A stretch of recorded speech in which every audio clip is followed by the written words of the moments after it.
You're the only match. 4 words. That's all it took to throw a grenade into my perfectly quiet, carefully distant life. I stared at my father as he said it, like he was announcing the weather. His voice was flat, cold, the way it always was when he expected obedience.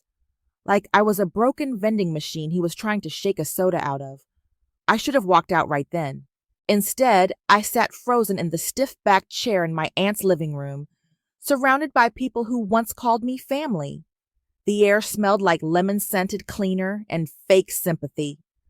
Rachel was curled dramatically on the couch, pale and frail in a designer hoodie, her head resting on Mara's shoulder like a tragic little angel. I hadn't seen most of them in years, not since the incident, not since Rachel's lies turned me into the family disgrace. "My name's Jasmine," I said finally, my voice dry, cracking the silence. "I didn't realize this was an ambush." Mara gave a tight smile. "It's not an ambush, sweetie. It's a family meeting." "Same thing," I muttered. Rachel looked up at me with those wide, glassy eyes. "Jazz, I didn't want it to be like this. If there was anyone else—" "But there isn't," my father cut in, his voice slicing through hers. "You're the only viable donor. The doctors confirmed it." I crossed my arms. "And you just assumed I'd say yes. You can't seriously be considering saying no," he snapped. "I didn't say no," I said, keeping my tone even. "I said you assumed." Haley, my mom, sat silently next to him, her hands folded in her lap like always. She wouldn't look at me. She never did when things got real. Rachel reached out a trembling hand. "I know we've had our differences." I laughed. I couldn't help it. "Differences? That's what we're calling it now?" Mara's eyes narrowed. "This is your chance to make things right, Jasmine." "Right?" I turned to her. "You mean after the time your daughter told everyone I was sleeping with my boss? That kind of right." "Let's not rehash the past," my father said sharply. "Of course not. The past was inconvenient. It made golden girls look tarnished and scapegoats look like survivors." I stood up. "I'll get tested. If it'll make everything right, fine." Rachel's face lit up. She actually smiled. "Thank you. I knew—" "I didn't say I was donating," I interrupted. "I said I'd get tested." My father's jaw clenched. "Don't play games, Jasmine." "Oh, I'm not," I said, turning to leave. "I'm just finally learning how to play yours." I walked out before anyone could say another word.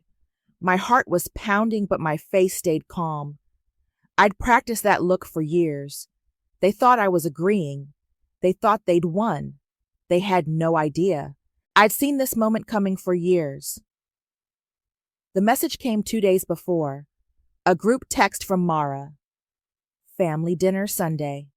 Important discussion. Please be there." No explanation. No subject. Just a demand wrapped in fake warmth. I almost deleted it. But something in my gut told me to go. And when I walked into that house and saw Rachel, sick, small, and still somehow smug, I knew why. This was it. The moment I'd been waiting for. The moment the universe handed me the sharpest blade and said, "Cut carefully. You don't get to destroy someone and then come crawling back when you need a piece of them to survive. Not without consequences." Back at my apartment, I opened the drawer I hadn't touched in years. Inside were old journals, medical records, therapy notes, a USB drive, a printed email thread, a folded letter from my licensing board, dated 6 years ago. All of it. Everything they thought I'd buried. I sat on the floor and spread it out like a puzzle. My hands were steady. My breath was calm. They wanted me to save her, to be the good daughter, the forgiving cousin, the sacrificial lamb. I'd play the part. I'd smile. I'd nod. I'd let them think they'd broken me enough to comply. But I wasn't broken. I was just waiting. Waiting for the day the girl they called unstable, dramatic, a liar, was the only one who could save them. And chose not to. Not with a scream, not with a scene, but with silence, with truth, with receipts. Because revenge doesn't have to be loud. Sometimes it's just surgical. Jasmine? I looked up from the clipboard I'd been filling out. A woman in a navy blazer stood in the doorway of the transplant evaluation office. She had kind eyes but a no-nonsense posture. I'm Dr. Bennett. You ready? I nodded and stood, smoothing the wrinkles out of my jeans. She led me down a quiet hallway, past a row of closed doors. The walls were a soft beige, the kind that hospitals love, neutral, forgettable. We stepped into her office, and she gestured for me to sit. The room was warm, full of books and plants. Not what I expected. Before we begin, she said, settling into her chair, I want you to know this part of the evaluation is confidential. My job is to assess your emotional readiness, not to pressure you. I nodded again. Okay. She studied me for a moment. You seem calm. I've had practice. She smiled faintly and clicked her pen. Let's start with your medical history. Any history of mental health conditions? I reached into my bag and pulled out a folder. I brought documentation. Diagnosed with acute stress disorder and anxiety 6 years ago. Therapy notes, prescription history, all in here. Her eyebrows lifted slightly. Thank you. That's thorough. I handed it over. I figured you'd ask. She flipped through it, pausing at a few pages. This started around the time of a workplace incident? Yeah. Can you tell me what happened? I leaned back in the chair. My cousin told my boss I was having an affair with him, said I was unstable, obsessive. She showed him screenshots of texts I'd sent, completely normal ones, but taken out of context. She said I was a liability. Dr. Bennett looked up. And were you? No, but it didn't matter. He believed her. HR opened an investigation. I was put on leave, then let go. My license was suspended pending a psych eval. By the time I cleared it, the damage was done. She didn't write anything for a moment. Did your cousin admit to lying? No, she said she was concerned. Played the hero. My family backed her. Dr. Bennett nodded slowly. And now she needs a kidney. Yep. She tapped her pen against the folder. How do you feel about that? I shrugged. I'm here, aren't I? That's not the same as being willing. I met her eyes. I'm willing to be evaluated, to go through the process. I'm not promising anything. She nodded again. That's fair. There was a pause. The air felt heavy. You've been carrying this a long time, haven't you? She asked. I didn't answer right away. Then I said, Yeah, I have. She closed the folder. Would you be willing to share any supporting documents? Emails, messages, anything that might help me understand the full picture? I smiled faintly. Of course. I kept everything. That night, I dug through an old hard drive. It took me an hour to find the folder, labeled Do Not Open. Inside were screenshots, emails, therapy logs. I printed them out, one by one. There was one email I stared at for a long time, from Rachel to Charlie, my boss at the time. She's obsessed with you. I'm worried. She's not well. My hands curled into fists. I slid it into the envelope and kept going. At our next session, I handed Dr. Bennett the envelope. These are the emails, I said, and a few text threads. You'll see how she twisted things. She took it without a word, flipping through the first few pages. I also included a letter from my therapist. She's retired now, but she gave me permission to share it. Dr. Bennett nodded. Thank you.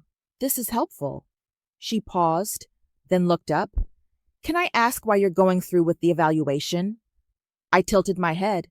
Wouldn't you want to know if the person who ruined your life ever paid for it? She didn't respond to that, just wrote something down. A few days later, I was walking to my car when my phone buzzed. A text from an unknown number. Hey, it's Rachel. Just wanted to say thank you again. I know this can't be easy. I really appreciate you putting the past behind us. I stared at the screen. My thumb hovered over the keyboard. Instead of replying, I opened my voice memos. There was one from years ago, buried deep in the archive. I'd forgotten I had it. Rachel's voice, laughing. She thought she was so perfect. Little Miss Therapist. I just wanted to knock her down a peg, and it worked. I sent it to Dr. Bennett. No message, just the file. A minute later, I got a reply. Received. Thank you. I sat in my car for a long time. I wasn't angry, not anymore. I was ready. And Rachel? She had no idea what was coming. The first post came from Mara.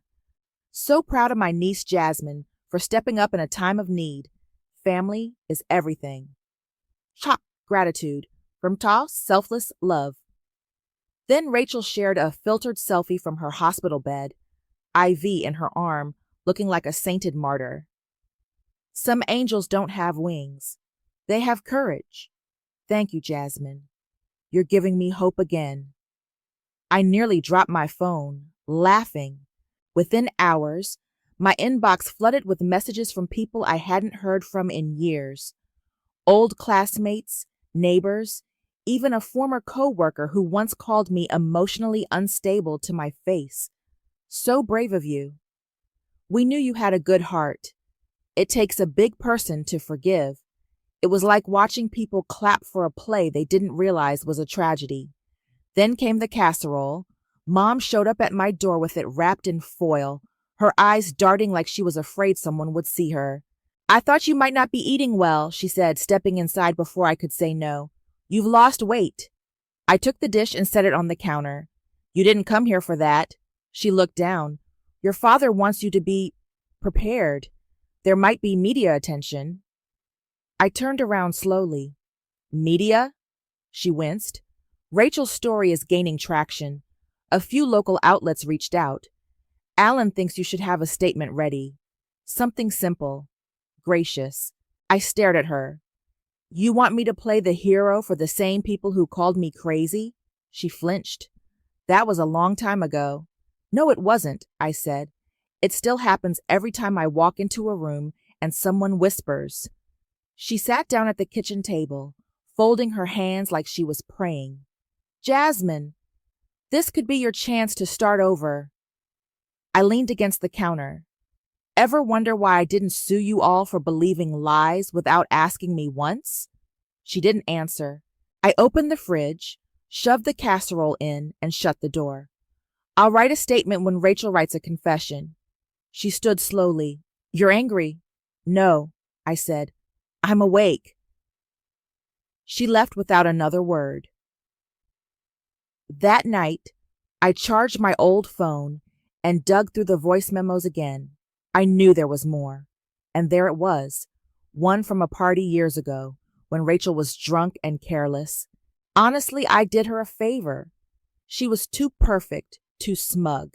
She needed to be knocked down. And Charlie, please. He was never into her. I just gave him an excuse. I sat there listening to it twice. Then I emailed it to Dr. Bennett.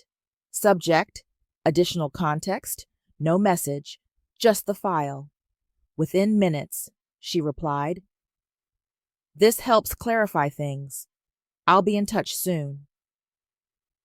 I closed my laptop and stared at the ceiling. They wanted a story.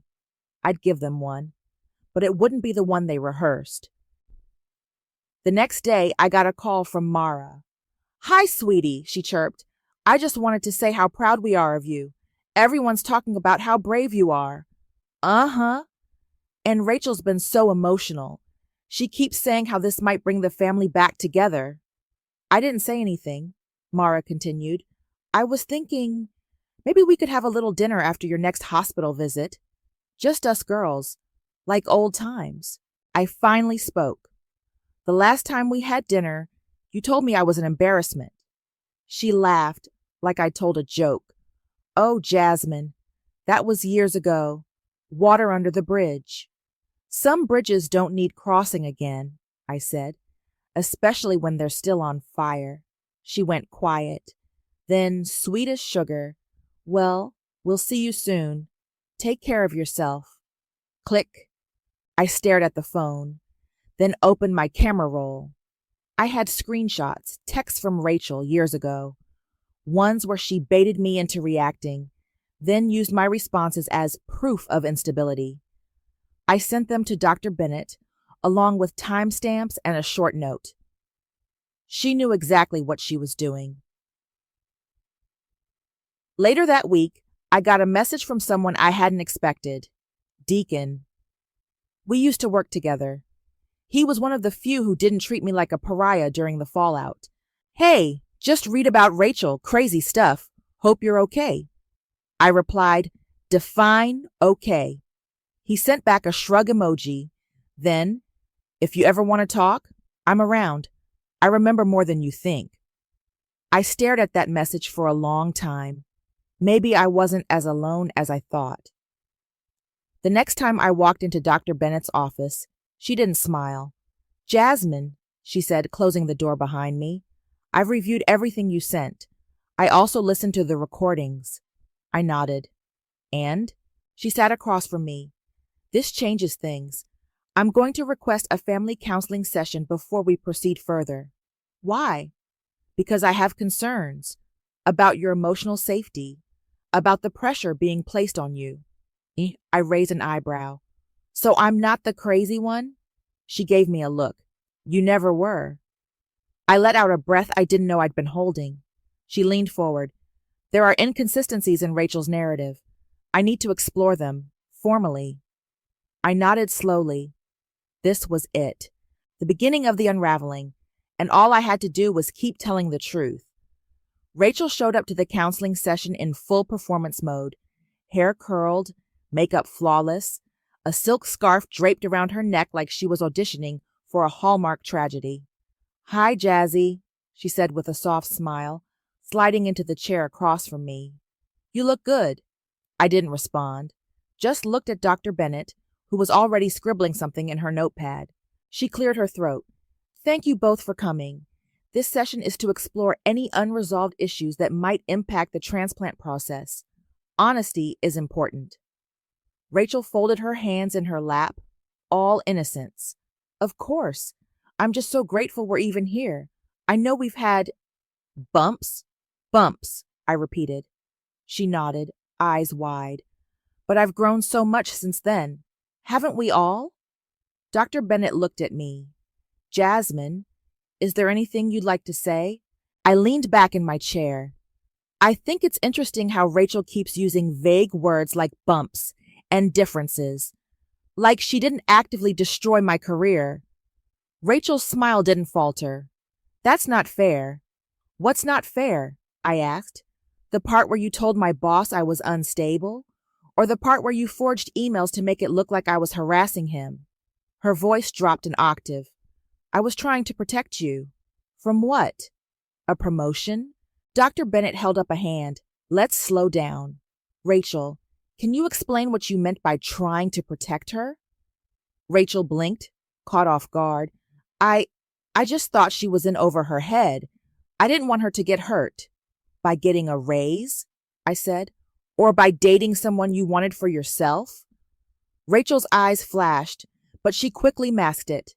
"That's ridiculous." Dr. Bennett scribbled again.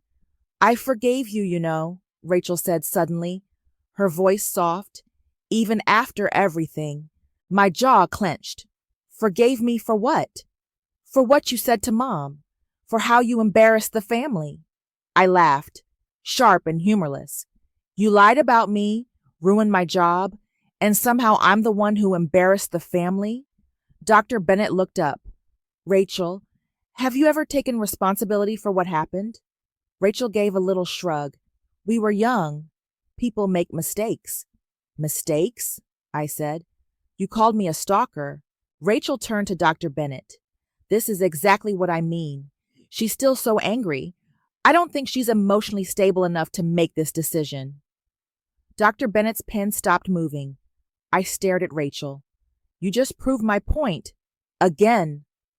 Rachel's face twisted for a second, just a flicker, Before she caught herself, Dr. Bennett stood. I think we're done for today. Rachel looked startled. That's it? Dr. Bennett didn't answer her. She turned to me. Jasmine, can you stay a moment? Rachel hesitated, clearly wanting to protest, but Dr. Bennett gave her a look that shut her up. She grabbed her purse and left without saying goodbye. Once the door clicked shut, Dr. Bennett sat back down. There are inconsistencies I must report to the surgical review board, she said calmly. I raised an eyebrow. Like what? Rachel's behavior, her inability to acknowledge harm, the manipulation. It raises ethical concerns about coercion. I didn't say anything. She continued, I'm not saying this ends the process, but it changes it. Significantly. I nodded. Good. She leaned forward. You've been incredibly composed through all this, but I want you to know, you don't have to be. I looked at her. If I let myself feel everything, I'd never stop. She nodded slowly. Then let me carry some of it for you. I exhaled. For the first time in years, I felt seen. Later that night, I got a text from Rachel. Wow, you really made yourself the victim in there. Classic. Then another one. You think you're smarter than me? You're not. You're just bitter. I didn't respond. I forwarded the messages to Dr. Bennett. No caption, just proof. The next morning, I walked into the kitchen to find my dad at my table, drinking coffee from my mug. I froze. How did you get in? Your mother let me in, he said without looking up. We need to talk. I crossed my arms. About what? He set the mug down. You're sabotaging this. I raised an eyebrow. By telling the truth? You're dredging up ancient history to avoid doing the right thing. The right thing, I repeated. You mean giving up an organ to someone who tried to ruin my life? She's your family. So am I. He stood, towering over me.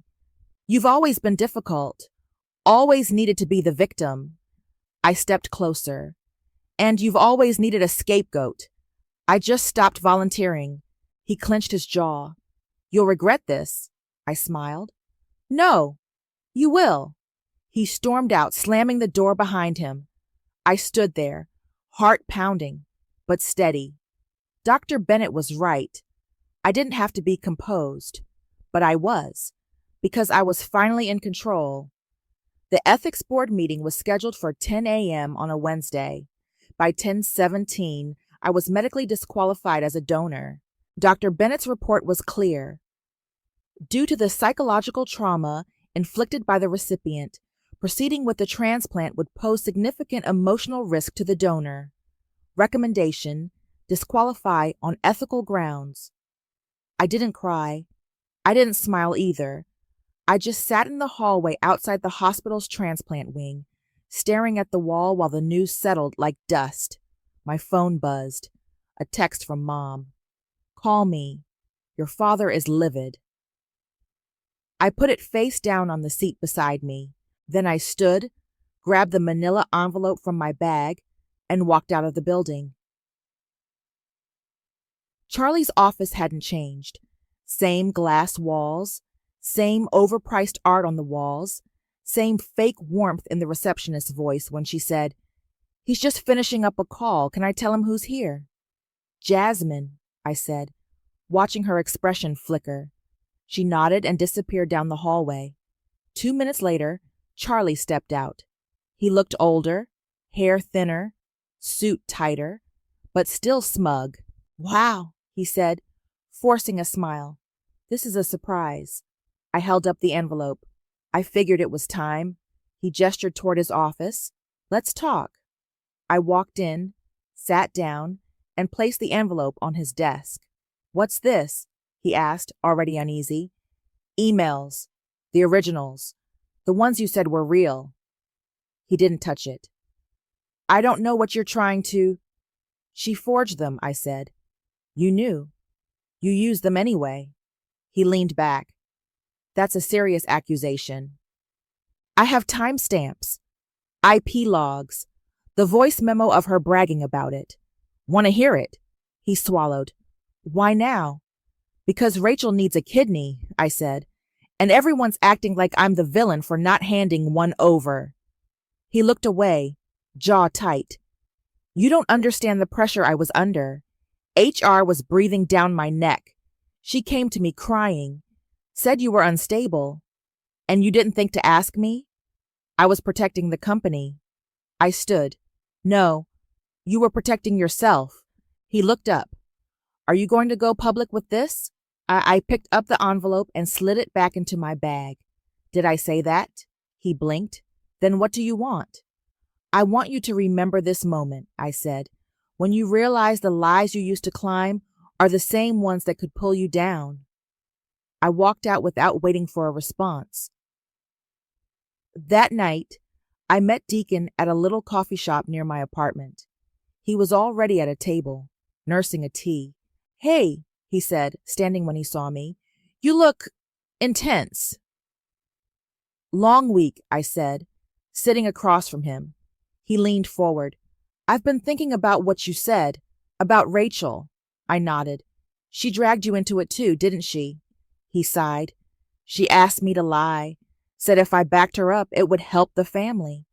I told her no. She stopped talking to me after that. Why didn't you say anything? I was scared, he admitted, and honestly, I thought no one would believe me. I looked at him. Would you be willing to say it now? On paper? He hesitated, then nodded. Yeah, I owe you that. I pulled out my phone, and her employer might want to hear it too. His eyes widened. You're not playing around. No, I said, not anymore. The next day, I got the official letter from the hospital. Donor disqualified due to psychological risk stemming from unresolved family trauma. Alternative donors must be pursued. I read it twice, then forwarded it to Mara, Rachel, and my father. No message, just the facts. Within 5 minutes, my phone rang. It was Mara. You selfish little... I hung up. Then another call. Dad.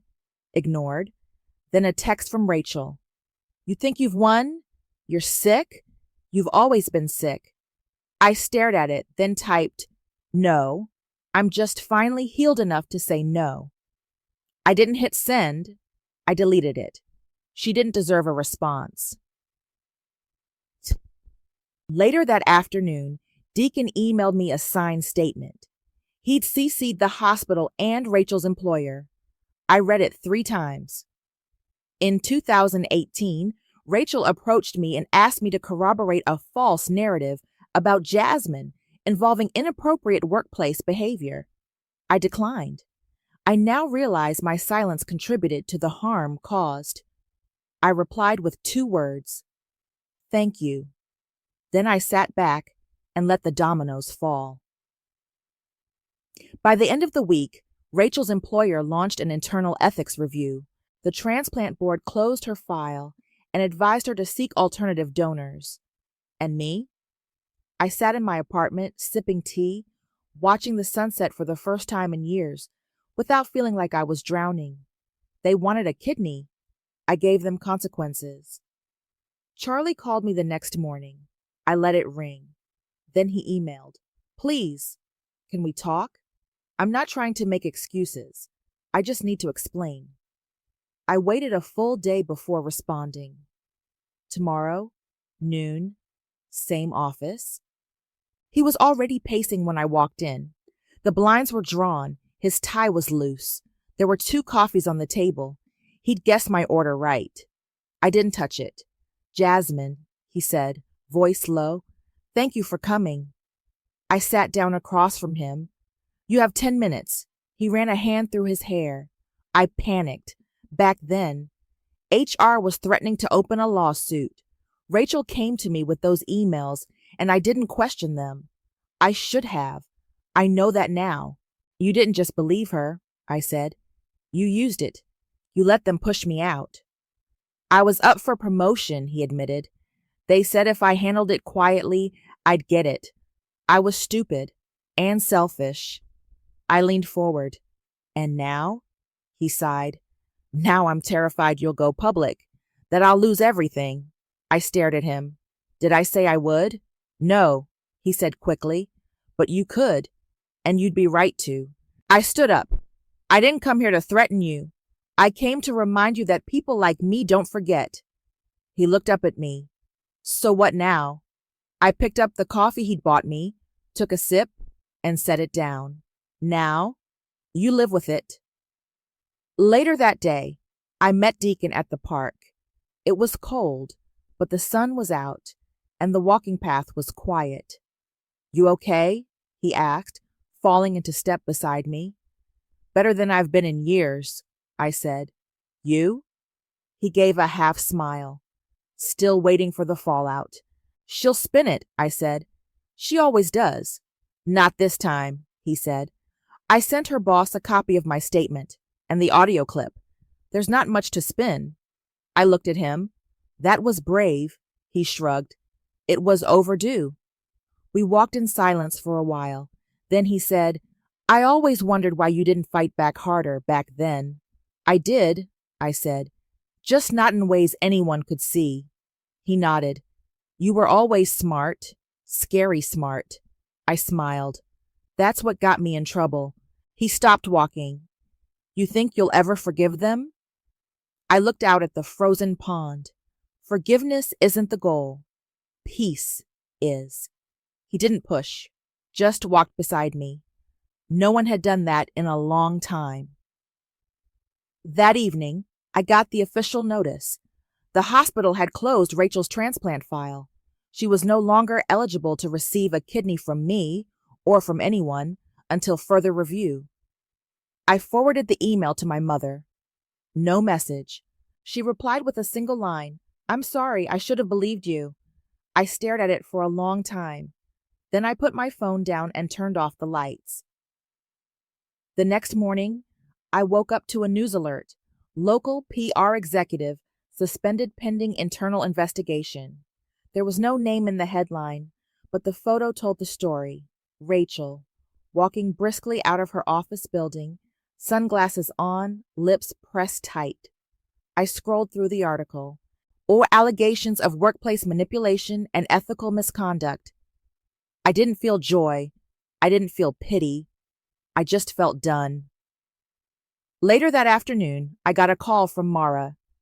You've destroyed her, she said, voice shaking. No, I said. She did that herself. She's sick, Jasmine. She could die.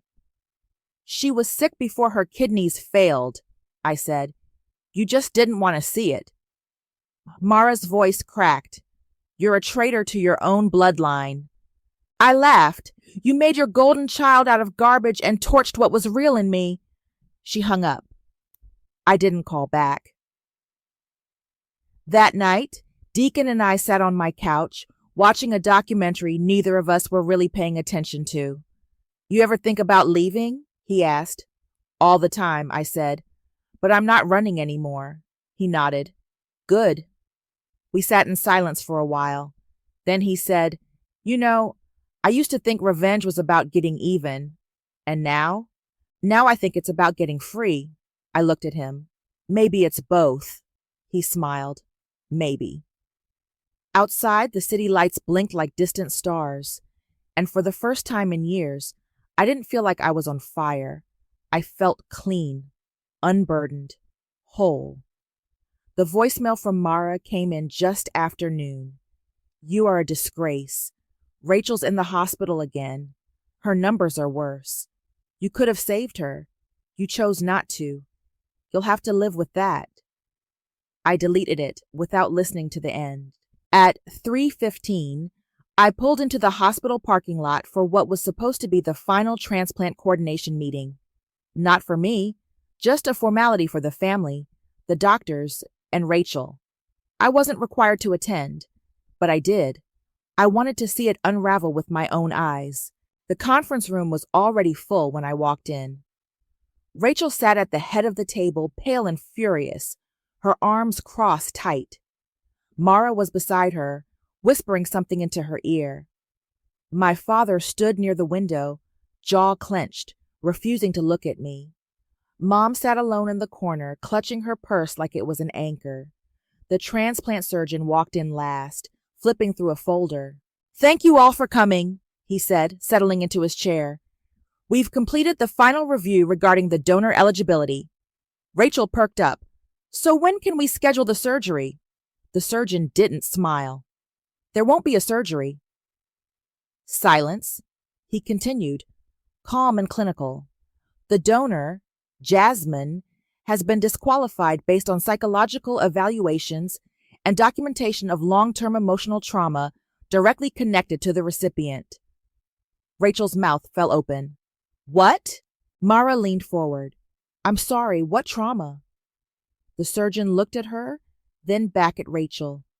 "There is documented evidence of emotional manipulation, workplace sabotage, and psychological harm.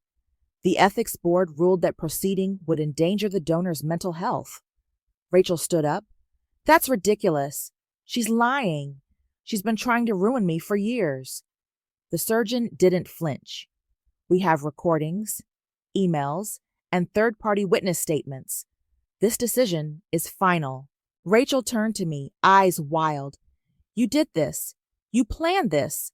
I stayed seated. "I told the truth. That's all." "You manipulated the doctor." "No," Dr. Bennett said, stepping into the room. "I evaluated the facts.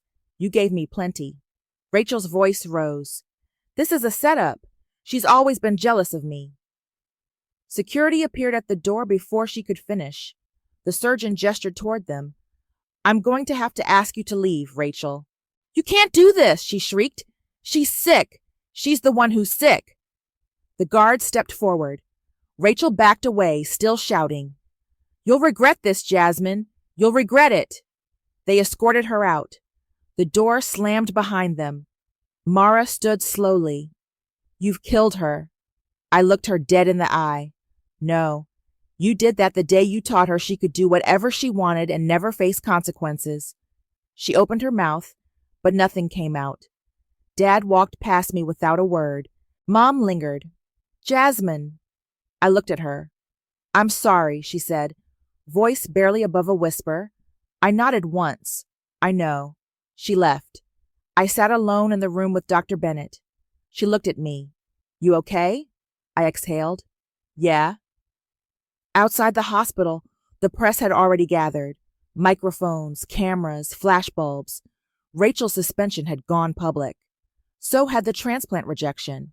Someone from the ethics board must have leaked the report. I walked past them without stopping. One reporter shouted my name.